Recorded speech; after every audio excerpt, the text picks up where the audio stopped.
अस्सलाम वालेकुम। आज का हमारा मौजू है मिग्रेन। मिग्रेन या जिसे हम आधे सर का दर्द कहते हैं। मिग्रेन जो होता है कि वो worse than the normal headache होता है। यानी मतलब ये कि जो नॉर्मल जो सर का दर्द होता है उससे बहुत ज़्यादा हो तो उसमें होता है कि किस टाइप का होता है कि एक तो ये सीवियर दर्द होता है, बहुत ही यानी तकलीफ़दार दर्द होता है। साथ में ऐसा महसूस होता है जैसे पल्स्ट्राइल टाइप का होता है, जैसे महसूस हो रहा हो जैसे आपकी पल्स फड़क रही है। अच्छा, ऐसा कभी ये यूनिलैटरल भी हो सकता है, एक तरफ भी हो सकता है, कभी दोनों तरफ भी हो सकता है। साथ में कभी कभी मतली सी या उल्टी सी भी हो सकती है। अच्छा, मिग्रेन जो है वो किसी भी उम्र में हो सकता है, ज़रूरी नहीं है कि ये बड़ों में ही हो या छोटे यानी जवानों में, या हर किसी की उम्र में भी मिग्रेन हो सकता है।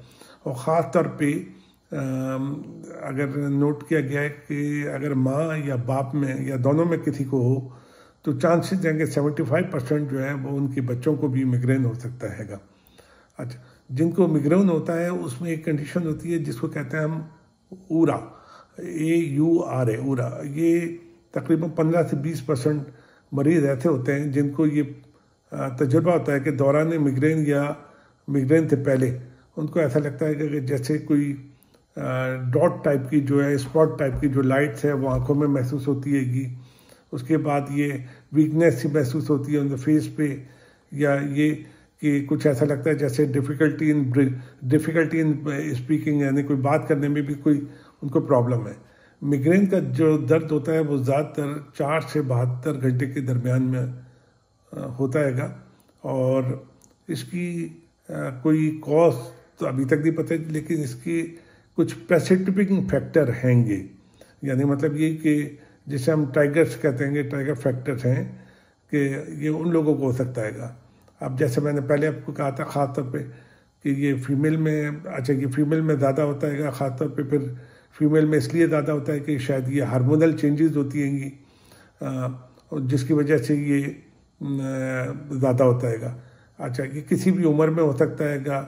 फिर उसके बाद ये कि ये नोट किया गया है कि जो अगर जो मिग्रेन के जो मरीज़ होते हैं अगर वो एक वक्त का भी खाना छोड़ दें, मिसिंग मील जिसे कहते हैं, अगर एक वक्त का भी खाना छोड़ दें तो चांसेस होता है कि उनको मिग्रेन हो जाए।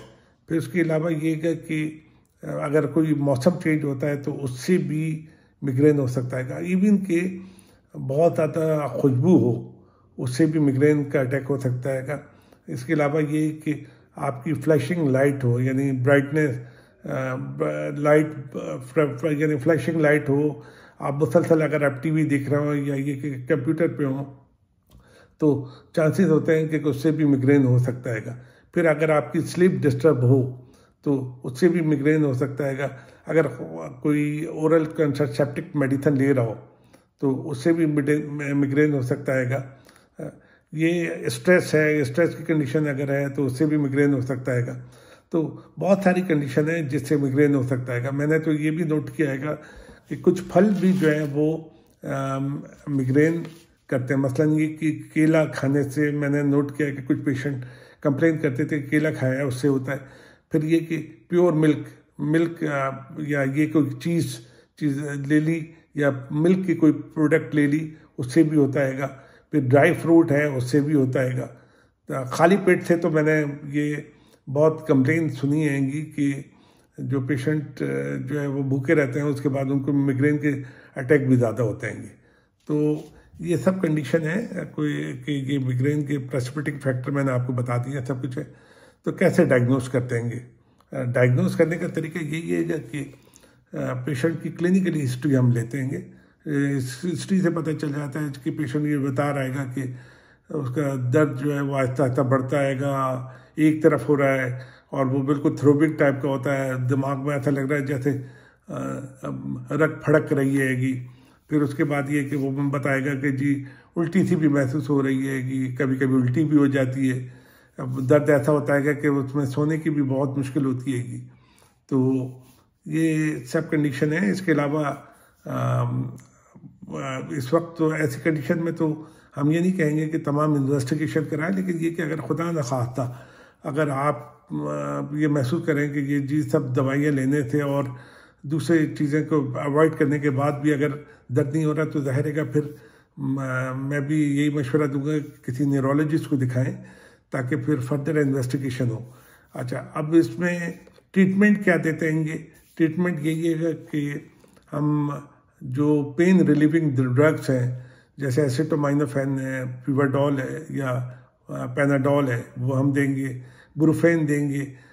उसके बाद ये कि जो भी एनर्जेटिक दवाई हैं वो दे सकते हैं। कभी कभी थोड़ी सी यानी ऐसी दवाई भी देते हैं जिससे ट्रैंकुलाइजर देते हैं कि जिससे थोड़ा सा रिलीफ भी मिले। और कुछ दवाइयाँ ऐसी होती हैं जो अटैक को रोकती हैं, मसलन बीटा ब्लॉकर है और दूसरी दवाइयाँ हैं। लेकिन ये कि इनिशियली आप ये कोशिश करें कि जैसे ब्रुफेन है या ये कि टाइनॉल ले लें या ये कि एसिटामिनोफेन में कोई और दूसरी दवाई मतलब ये कि पैनाडोल है वो ले लें और उससे रिलीव करें। फिर उसके बाद ये कि एक कप कॉफ़ी ले लें। कभी कभी ऐसा भी होता है कि कैफीन और क्या कहते हैं एसिटामिनोफेन कम्बिनेशन देते हैं तो उससे ये होता है कि थोड़ा सा रिलीफ भी मिलता है, दर्द का भी रिलीफ मिलता है और थोड़ी सी यानी टेंशन भी आपकी रिलीव होती है तो उससे भी दर्द का फ़ायदा हो सकता है। कुछ नहीं करें तो फिर ये करें कि घर पे अगर आप हैं तो आप ये करें कि एक गर्म पानी का शावर लें, उससे भी रिलीफ मिलता है। थोड़ा सा अपने आप का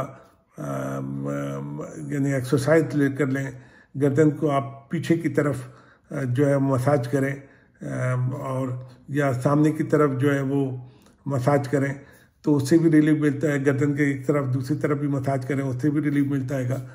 तो ये तमाम कंडीशन हैं और ये तमाम एहतियातें मैंने आपको बताई हैं कि क्या एहतियात करनी चाहिए। एहतियात यही है कि खाने पीने में एहतियात करें, अपनी नींद का ख्याल रखें, अपना कोई भी जो खाना है वो आप मिस ना करें। जिनको ख़ास तौर पे माइग्रेन है उनको तो खाने में जो है ना कोई भी एक मिस नहीं करना चाहिए, वो लेना चाहिए कि वक्त पे खाएं। चाहे आप जो माइग्रेन का मरीज़ है मैं तो उसको यही मशवरा दूंगा कि वो किसी का इंतज़ार न करें लेकिन अपने वक्त पे खाना ज़रूर खाए, क्योंकि अगर वो नहीं खाएगा तो चांसेस देंगे फिर उसको अटैक होगा। तो अपना ये तमाम चीज़ों का ख्याल रखिएगा और अपना सेहत का ख्याल रखें। उम्मीद है कि आपको इन चीज़ों से फ़ायदा होगा। अल्लाह हाफ़िज़।